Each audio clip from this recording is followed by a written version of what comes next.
Internal combustion is the great source of power which has made possible the transportation system we have today. And here are the boys who provide the power that drives your car. Our old friends, air, fuel, and... Hey, Sparky, come on out. ignition.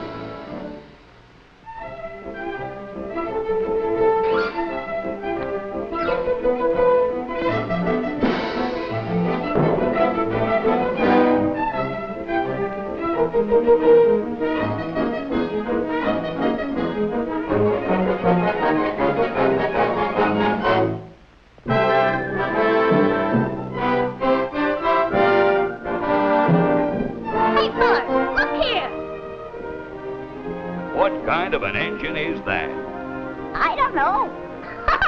You got me. That's a big old-fashioned four-cycle diesel engine, boys. A what? A diesel engine. It's an internal combustion engine, but it works differently than a gasoline engine. Can we make it go? Of course, you can make it go. In fact, it won't go without you. Why don't you look it over? What are we waiting for? Come on, fellas, let's go. Yes, air, fuel, and ignition cooperate to give the diesel its power. But they get together in somewhat different ways than in an automobile engine. No carburetor? Yes, no carburetor, no battery, no coil, no spark plugs. What an engine! Yes, that's right, boys. No carburetor, no coil or wiring, no spark plugs. But in a diesel engine, you get along without them. And we're going to find out why and how. Remember, in the gasoline engine, air and fuel are combined in the carburetor to form an explosive mixture. Fuel enters the carburetor at the float chamber. Air is sucked in through an air cleaner, then pulled past a tiny opening called the fuel jet, which mixes fuel in the proper proportion to air. This explosive mist is fed into the cylinder on the intake stroke of the piston, then compressed on the compression stroke.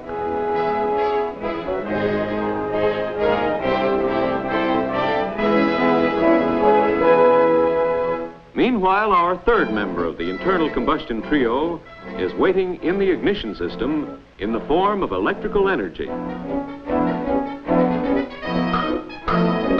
At the proper time, the distributor sends him on his way to the cylinder, where the explosive mixture has been compressed, and bam! The explosion that provides the power stroke. Then the piston comes up on the exhaust stroke to push the burned gases out of the cylinder. And so we have the four-stroke power cycle of the gasoline engine, which drives your car. Intake, compression, power, exhaust. The basic parts of a diesel engine are the same as those of a gasoline engine. There are cylinders, pistons, connecting rods, and a crankshaft. The valve mechanism is essentially the same as in a gasoline engine. There is also a cooling system to get rid of the heat caused by combustion. This is a three-cylinder inline engine. But various arrangements of the cylinders are practical.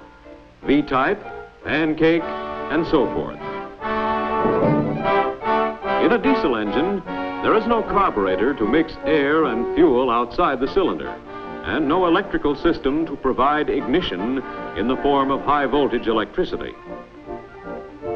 But ignition doesn't have to be electrical. Ignition is simply heat. Heat enough to set fire to something.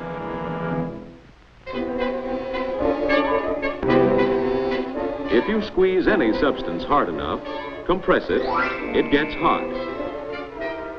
Even our friend air can be compressed to a very high temperature, high enough to ignite fuel if it is present. Lucky thing fuel wasn't along, or there would have been an explosion. In this principle of compression ignition lies the major difference between gasoline and diesel engines. A compression ratio of about 7:1 is common in automobile engines today. On the compression stroke, the piston squeezes the air-fuel mixture in the chamber to 1/7 of its former volume. The diesel is a higher compression engine. At the top of the diesel compression stroke, the air in the cylinder may be squeezed to as little as 1/20th of the former volume. And when you squeeze air that hard, it gets hot. 1,000 degrees Fahrenheit or higher.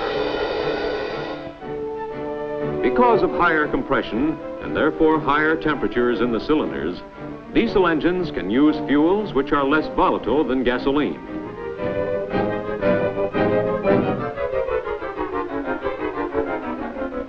Higher compression and the resulting higher pressures require some parts of a diesel engine to be made heavier than those in a gasoline engine. And because of the higher compression, fuel and air cannot be mixed outside the cylinder in a carburetor. The mixture would start burning too soon. The air has to be compressed alone, and the fuel put into the cylinder just when we want it to start burning. In place of the carburetor, we have a fuel injection system to get the fuel into the combustion chamber. Because we don't need a spark plug, we can put the fuel nozzle in its place at the top of the cylinder, connected to a high-pressure pump to force in the fuel. Now we have all the basic parts necessary for a diesel engine. To make it go, we need only air, fuel, and ignition.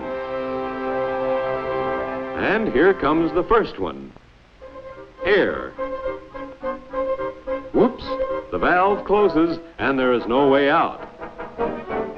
Notice that at the end of the diesel's intake stroke, the cylinder is filled with air, all air, not an air-fuel mixture. What is this?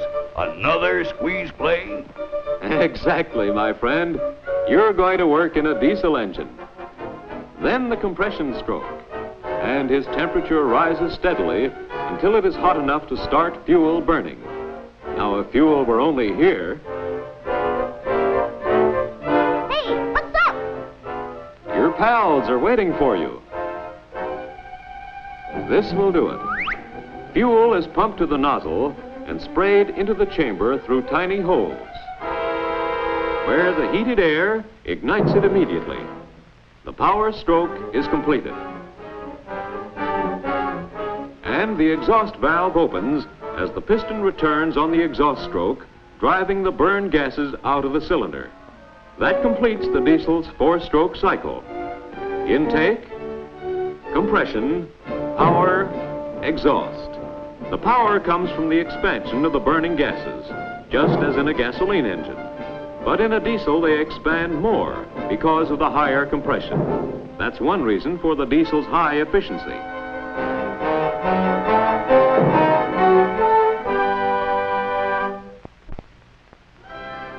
From the very beginning of the diesel, just before 1900, size and weight were a great disadvantage. Because diesels were so efficient and economical, engineers have constantly worked to cut down the ratio of weight to horsepower and make them more useful and versatile engines. This work has eventually resulted in making the diesel engine light enough to use in heavy-duty vehicles. The adoption of the automotive-type electric self-starter also contributed to its wider usefulness. In the search for a lighter engine, one group of research engineers decided to study the power cycle. Two of the strokes of a four-cycle engine, intake and exhaust, were not producing power. They were simply pumping air and gases.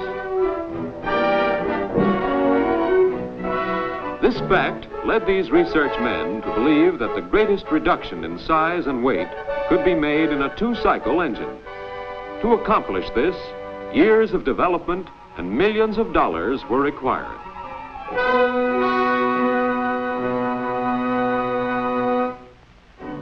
In some two-cycle engines, the intake valve is eliminated and replaced with a row of holes or intake ports in the cylinder wall.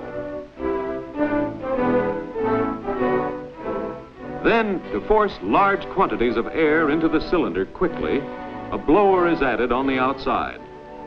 This is a sort of fan or air pump. Some are the centrifugal type, but the blower in most common use today is the Roots type blower. It works somewhat like a pair of revolving doors. Of course, with the ordinary revolving door, anyone can come in and just as easily get out. But if we move the two doors together so they interlock, then drive one clockwise, the other counterclockwise, we have the principle of the Roots type blower.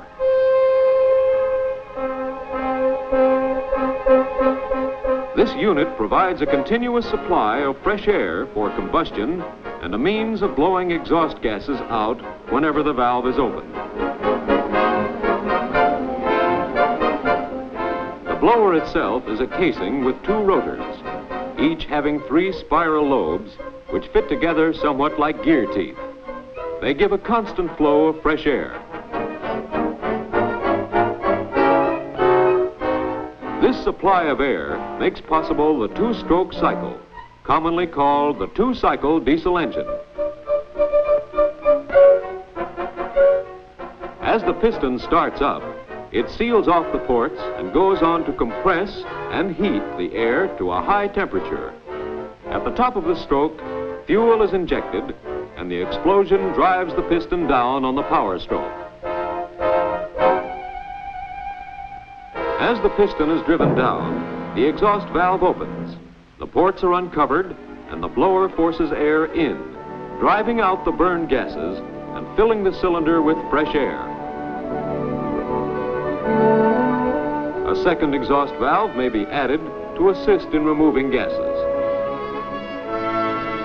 And that's the complete cycle. Compression, power. Compression, power. In a two-cycle diesel, every downstroke is a power stroke. The heart of every diesel is the fuel injection system. In some modern two-cycle engines, the high-pressure pump and nozzle are combined into individual units, one for each cylinder.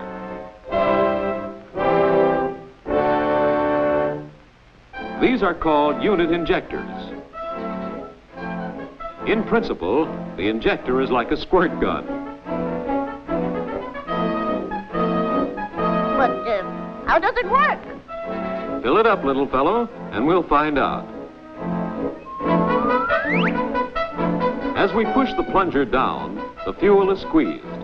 When the pressure is high enough, the fuel squirts out the holes in the bottom.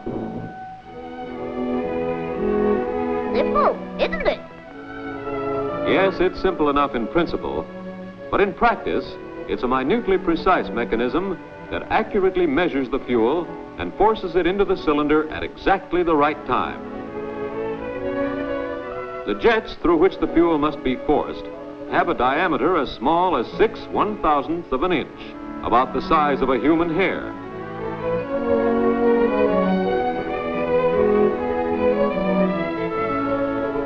The injector has a control for changing the amount of fuel injected into the cylinder as the throttle is opened or closed. As the piston approaches the top of the compression stroke, a rocker arm mechanism operates the plunger, which injects fuel oil into the cylinder. The tiny drop of oil injected into the combustion chamber may be under a pressure of as much as 20,000 pounds per square inch when it leaves the injector.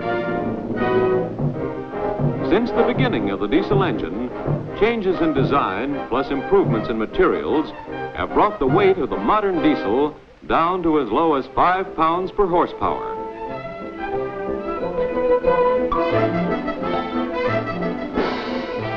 We sure made those diesel engines go. Hey, fellas, we're the power trio. That's us. Oh, why, in one of those engines we could drive, we could... Say, mister, what do we drive with diesel engines? A great many things, boys. The years of research and development which produced the modern diesel proved a sound investment, and all of us share in the returns. Many new applications have been able to take advantage of the economy and high efficiency of the diesel principle. Still a slower speed engine than those used in our automobiles, and lacking some of their flexibility, you will find the diesel engine wherever there is heavy, grueling work to be done.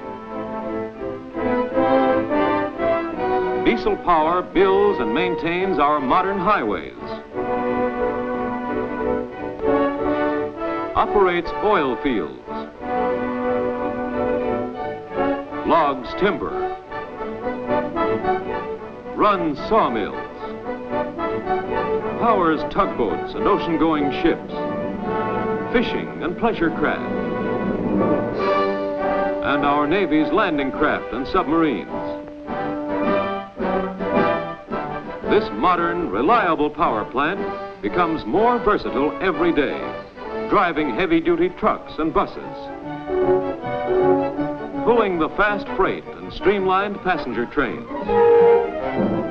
Yes, even the circus carries its own diesel power units. The